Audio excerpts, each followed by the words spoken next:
Hello বন্ধুরা, আপনারা দেখুন এই গাছটা। এটা লাল কাঞ্চন ফুল। আপনারা অনেকেই সাদা কাঞ্চন দেখেছেন, কিন্তু লাল কাঞ্চন কিছু কিছু মানুষ হয়তো দেখেছেন, আবার অনেকেই দেখেননি। এই ফুলটা এই ফাল্গুন মাসেই হয়।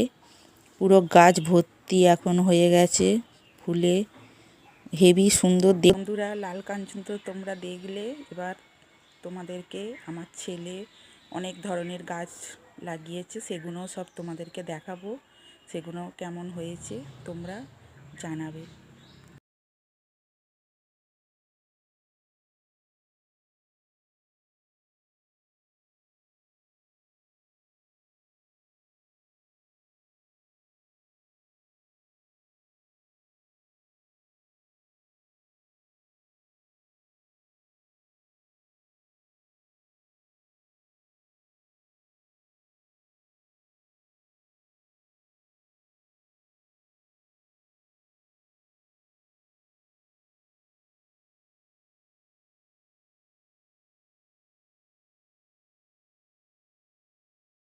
এই ছিল আমাদের বাগানের ফুল গাছ।